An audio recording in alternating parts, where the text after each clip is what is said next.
Muchas gracias por acompañarnos en estos estudios bíblicos de Salvo por Gracia. Mi nombre es Miguel Mosquera y este es el primero de una serie de estudios que vamos a estar realizando en el Evangelio de Mateo. Por ser el primer estudio, vamos a ver una introducción primero de este Evangelio, de este libro de la Biblia, y vamos a notar algo sobre el autor del Evangelio, los destinatarios, el tema central, las características del Evangelio y la división que pudiéramos hacer del libro. Mateo fue escrito por el discípulo, por el apóstol que lleva este mismo nombre. Cuando uno lee Mateo capítulo 9, versículos 9 al 13, Marcos capítulo 2, versículos 13 al 17, Lucas capítulo 5, versículos 27 al 32, estos tres evangelios nos narran la conversión de este discípulo. Allí en esta historia también se va a utilizar el nombre de Leví. Entonces Mateo es uno de estos personajes del Nuevo Testamento que tienen dos nombres. Al igual, por ejemplo, que el apóstol Pablo, Saulo de Tarso, que Pedro, Simón Pedro, y otros también que tienen esta característica de tener dos nombres. No se nos dice por qué Mateo tenía dos nombres.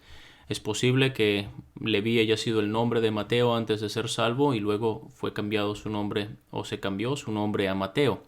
Pero Mateo significa don de Dios, lo cual nos hace ver que este hombre publicano, vamos a ver un poco más qué significa esto, pero este hombre Mateo había recibido este gran regalo de Dios que es la salvación de su alma.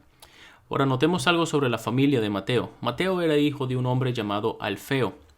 Cuando uno lee Marcos capítulo 2, versículo 14, allí se nos menciona que este hombre Leví, Mateo, era hijo de Alfeo. Pero cuando uno lee también en Mateo capítulo 10 y versículo 3, vamos a encontrar a otro de los discípulos del Señor Jesucristo que también era hijo de Alfeo, y es el discípulo Jacobo. Es diferente al Jacobo hijo de Zebedeo, el hermano de Juan. Este es otro Jacobo, y él también era hijo de Alfeo. Entonces aquí tenemos unos hermanos que eran discípulos.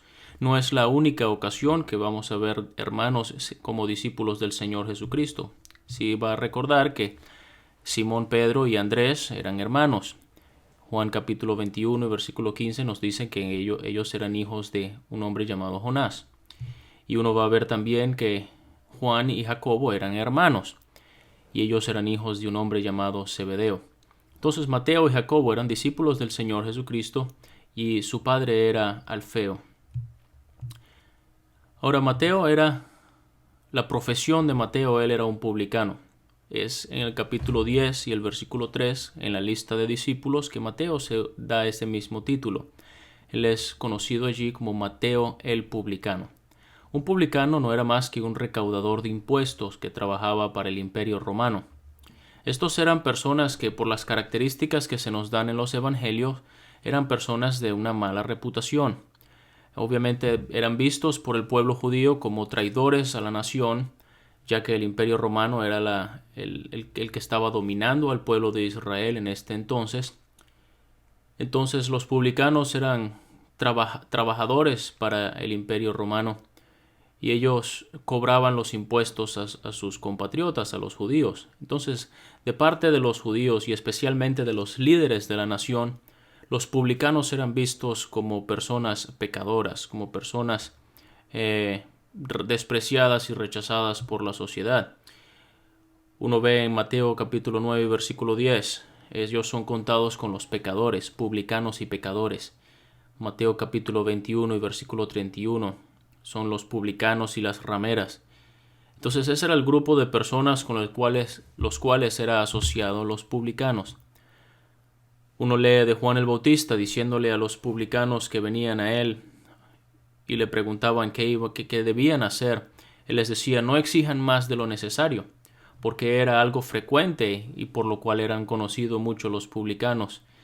Aprovechándose de la autoridad romana que ellos tenían, ellos abusaban de ese derecho y extorsionaban al pueblo y defraudaban al pueblo de forma deshonesta. En Lucas capítulo 19 y versículo 8 leemos de este hombre Zaqueo, ¿verdad? Que él dice: si había defraudado a alguno, se lo devolvía cuadruplicado. Era muy frecuente que los publicanos le ponían valores ficticios a los bienes y a las propiedades con el fin de cobrar más impuestos. Buscaban la manera de obtener dinero y obtener ganancias. a través del cobro de impuestos. Y Mateo entonces era uno de estos publicanos.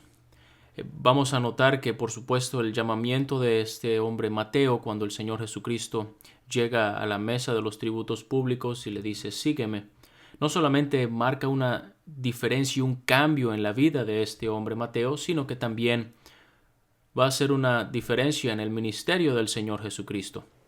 Porque a partir de este momento, cuando el Señor Jesucristo recibe a los publicanos, Él va a ser también despreciado, el Señor Jesucristo va a ser despreciado por los líderes de la nación, cuando ellos hablan que este es amigo de pecadores y de publicanos y comenzaban a murmurar acerca de Él. Y no es la única ocasión en que van a hacer esto, pero la identificación del Señor Jesucristo con Mateo también marca un cambio en el ministerio del Señor Jesucristo. Pero sobre todo marcó un cambio en la vida de este hombre Mateo, de ser un publicano, de ser una persona que era contado con los pecadores y asociado con los pecadores para venir a ser un discípulo del Señor Jesucristo. Uno va a leer, por ejemplo, un comentarista llamado Alfred Edersheim, que él nos dice que los rabinos de Palestina se sentían justificados en su intenso rechazo de los publicanos, al punto que los llevaba a declararles incapaces de llevar testimonio en una corte judía. Les prohibían ofrendar. Les consideraban no solamente en el mismo grupo de los paganos y prostitutas, sino también de los bandidos y asesinos, e incluso los excomulgaban. También consideraban legal hacer declaraciones falsas, mentir o hacer lo que fuese posible para evitar pagar los impuestos. Entonces, tal era el rechazo que el pueblo de Israel tenía hacia los publicanos. Pero Mateo sería un publicano que vivía en Capernaum, como nos relatan los evangelios. Probablemente estando en Capernaum sería el encargado de la ruta principal que unía Damasco con Jerusalén. Marcos, el evangelista Marcos, nos va a relatar también que el Señor Jesucristo se encontró con Mateo en su camino hacia el mar. Entonces es posible que Mateo también haya tenido a su cargo los impuestos de los puertos y los impuestos marítimos. Mateo también era un hombre de buena posición económica. Cuando uno lee en el Evangelio de Lucas que cuando él fue salvo, dice que él hizo un gran banquete al Señor Jesucristo e invitó a muchos de sus amigos, de pecadores y publicanos, a este banquete. Siendo Mateo un publicano, también estaría acostumbrado a juntar, a agrupar monedas y bienes. Uno va a ver esto a lo largo de su evangelio. Por ejemplo, en las genealogías, él agrupa la genealogía en grupos de 14. Uno lee en el capítulo 25 el Señor Jesucristo reuniendo a las naciones para juicio. Pero sobre todo por la palabra sínago, la palabra en griego sínago, que significa reunir o congregar o juntar. De las 73 veces que aparece en el Nuevo Testamento, 26 están en el Evangelio de Mateo. Una de ellas, muy conocida, en el capítulo 18 y versículo 20, donde están 2 o 3 congregados en mi nombre, allí estoy yo en medio de ellos. Mateo es una muestra de la maravillosa gracia de Dios. Cómo es que un hombre pecador, un hombre despreciado incluso por la sociedad, su desprecio no es que él era víctima del trato de otras personas. El desprecio que las personas o que el pueblo de Israel tenía hacia los publicanos era bien ganado. Pero en el caso de Mateo fue un hombre que de una vida oscura y de pecado fue rescatado por la gracia de Dios para venir a ser útil y para venir a escribir el primer libro del Nuevo Testamento y los relatos de la vida del Señor Jesucristo. Nos hace pensar en el versículo de 1 de Corintios capítulo 1 y versículo 28, donde se nos dice que lo vil del mundo y lo menospreciado escogió Dios, y lo que no es, para deshacer lo que es, a fin de que nadie se jacte en su presencia. Ahora, ¿quiénes eran los destinatarios del Evangelio de Mateo? No se nos dice directamente que haya sido dirigido a un grupo en particular. Era un evangelio, es un relato sobre los acontecimientos de la vida del Señor Jesucristo, y eso nos hace ver que en ese sentido el evangelio de Mateo es simplemente dirigido a todas las personas. Pero es muy probable que Mateo haya tenido principalmente a los judíos al escribir su evangelio. Vamos a ver algunas de estas razones, el por qué pensamos así. Uno va a ver que el Evangelio de Mateo tiene una gran cantidad de citas del Antiguo Testamento, de las profecías que estaban escritas acerca del Mesías. En muchas de ellas aparece la referencia de que lo que ocurrió fue para que se cumpliera lo dicho por el profeta. Mateo, en el capítulo 10, versículo 6 y el capítulo 15, versículo 24, registra las palabras del Señor Jesucristo de que Él fue enviado a las ovejas perdidas de la casa de Israel. Y solamente el Evangelio de Mateo hace referencia a estas palabras del Señor. Luego también vemos que Mateo es el único que menciona la mentira sobre la resurrección que tramaron los principales sacerdotes y los líderes del pueblo, y que se dice que se ha divulgado entre los judíos hasta el día de hoy. Eso está en Mateo capítulo 28, versículo 15. Entonces, estas son algunas de las razones que nos hace pensar que Mateo tenía en mente, en primer lugar, a los judíos. Pero nuevamente decimos, este es un libro, este evangelio fue escrito para ti, fue escrito para mí, fue escrito para todas las personas, y nos relatan los acontecimientos de la vida del Señor Jesucristo aquí en la tierra. Como tema central, uno pudiera pensar que el tema central del Evangelio de Mateo es la demostración de que Jesús era el Mesías prometido. De allí toda esta cantidad de citas del Antiguo Testamento que son para que se cumpliera lo escrito por el profeta. Y por supuesto, Mateo, hablándole al pueblo de Israel o escribiéndole al pueblo de Israel, él quiere que ellos sepan que Jesús es precisamente el Cristo. Vamos a ver algunas características del Evangelio de Mateo.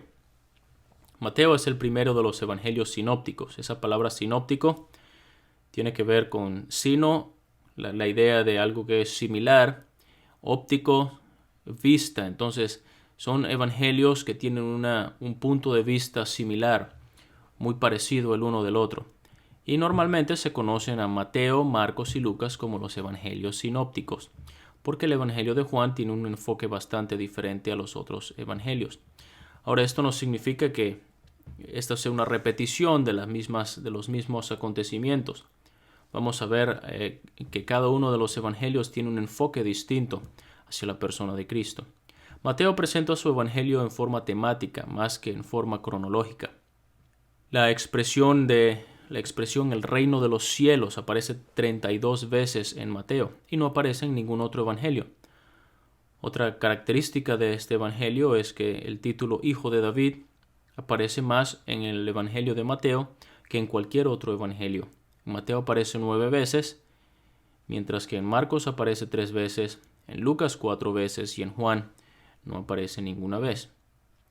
Pero aquí vemos una tabla de estos diferentes enfoques que cada uno de los evangelistas hace a la vida del Señor Jesucristo. Mateo, por ejemplo, presenta al Señor Jesucristo como el Rey. Marcos presenta al Señor Jesucristo como el siervo. Lucas presenta a Cristo como el hombre perfecto y Juan presenta a Cristo como el Hijo de Dios. Si uno trae o hace el paralelo con el libro de Ezequiel, capítulo 1 y versículo 10, donde se mencionan a estos seres que tienen diferentes rostros y cada uno de estos rostros tiene una figura distinta. Allí vamos a encontrar 4 rostros diferentes y cada uno de estos rostros nos hace pensar en alguna característica precisamente de estos enfoques que los evangelistas le dan al Señor Jesucristo. Entonces uno puede ver Mateo asociado con el rey. El animal allí es el león, el rey de la selva. Uno ve a Marcos y el que presenta a Cristo como el siervo y el animal que es figura es el buey, es figura del servicio, del trabajo. Lucas, el hombre perfecto, es asociado al rostro de hombre. Y Juan, que es el que nos habla acerca del Hijo de Dios. Y la figura en Ezequiel capítulo 1 sería el águila, el animal de los cielos. Vamos a ver algunas palabras clave. El reino es una palabra clave en el Evangelio de Mateo, aparece más de 55 veces. Ya hemos mencionado, reino de los cielos aparece 32 veces. El Evangelio de Marcos, palabra clave es y luego, inmediatamente. Nos hacen ver que había una constante actividad en la vida del Señor Jesucristo y en su ministerio público. Lucas, el versículo clave de Lucas es el capítulo 19, versículo 10, que nos dice que el Hijo del Hombre vino a buscar y a salvar lo que se había perdido. Y esa es una expresión clave en el Evangelio de Lucas, el título Hijo del Hombre. En Juan, por ejemplo, podemos ver la palabra clave, o una de las palabras claves, esa título que el Señor utiliza, yo soy, y los diferentes yo soy que él menciona en el Evangelio de Juan. Entonces Mateo, con el reino, el rey, nos hace pensar en la majestad del Señor Jesucristo. Marcos, como el siervo, y la actividad, nos hace pensar en la actividad del Señor Jesucristo. Lucas, como el hombre perfecto, o mejor dicho, presentando a Cristo como el hombre perfecto, nos hace ver la humanidad del Señor Jesucristo. Y Juan, presentando a Cristo como el Hijo de Dios, nos hace ver la deidad del Señor Jesucristo. Ahora, Mateo es el evangelio de los discursos. Siendo el evangelio del rey, uno conoce a los reyes, los líderes, por los discursos que dan a los pueblos. Y Mateo presenta varios discursos del Señor Jesucristo. En capítulo 5 al 7 es el sermón, el conocido Sermón del Monte. Luego en el capítulo 13, las conocidas parábolas del reino. En Mateo capítulo 22, el discurso sobre los juicios a los líderes de la nación de Israel. En Mateo capítulo 24 y 25, el sermón acerca de los eventos futuros. Mateo también es el evangelio de los montes. Vamos a encontrar en el capítulo 4 y versículo 8 el monte de la tentación. En el 5 y versículo 1 el monte del sermón. En el capítulo 14 y versículo 23 el monte de la oración. En el capítulo 15 y versículo 29 al 31 el monte de la sanación. Capítulo 17 versículo 1 el monte de la transfiguración. Capítulo 21, versículo 1, el monte de la comisión. El capítulo 24 y versículo 3, el monte de la revelación. Y finalmente en el capítulo 28 y versículo 16, el monte de la ascensión. Ahora, ¿cómo pudiéramos dividir el libro de Mateo? De una forma muy sencilla y quizás bastante práctica, pudiéramos dividirlo en 3 partes. Y esta división del Evangelio de Mateo viene dada con 2 expresiones que encontramos en el capítulo 4 y versículo 17 y luego una muy similar en el capítulo 16 y versículo 21. En el capítulo 4 y versículo 17 dice: desde entonces comenzó Jesús a predicar y a decir: arrepentíos, porque el reino de los cielos se ha acercado. Cuando llegamos al capítulo 16 y el versículo 21 vamos a encontrar una expresión bastante similar. Porque dice: desde entonces comenzó Jesús a declarar a sus discípulos que le era necesario ir a Jerusalén y padecer mucho de los ancianos, de los principales sacerdotes y de los escribas, y ser muerto y resucitar al tercer día. Entonces estas 2 expresiones que Mateo utiliza en su evangelio nos hacen pensar en una división, en un cambio que se está dando en la vida del Señor Jesucristo. Entre el capítulo 1 y el capítulo 4 y versículo 17 uno va a encontrar la preparación del rey. ¿Sí? Allí está la genealogía, el nacimiento, la preservación de Cristo, de la matanza de Herodes, el bautismo del Señor, la tentación. Todos estos son eventos que están, digamos, la preparación del rey.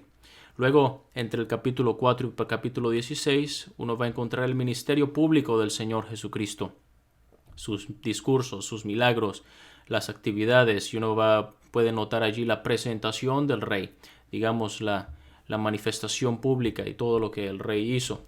Del capítulo 16 y versículo 21 hasta el final del libro uno va a encontrar la crucifixión del rey, porque a partir de allí el Señor Jesucristo comienza a declararle a sus discípulos que le era necesario ir a Jerusalén y padecer y ser crucificado y resucitar al tercer día. Entonces ya a partir de ese momento uno puede pensar o imaginar cómo en la mente del Señor Jesucristo estaba el Señor Jesucristo tenía la mirada puesta en Jerusalén y en la obra de la cruz del Calvario que él iba a realizar allí.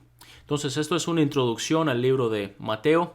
A lo largo de estos diferentes estudios vamos a estar resaltando algunas cosas para aprender verdades interesantes e importantes para cada uno de nosotros que están escritas en este evangelio. El próximo estudio lo vamos a estar teniendo en el comienzo del evangelio, en la genealogía del Señor Jesucristo. Realmente hay algo que podamos aprender de una genealogía, de una serie de nombres que a veces nos saltamos cuando leemos la Biblia, pero realmente allí hay mucho valor, y especialmente porque esa genealogía se trata del mismo Señor Jesucristo.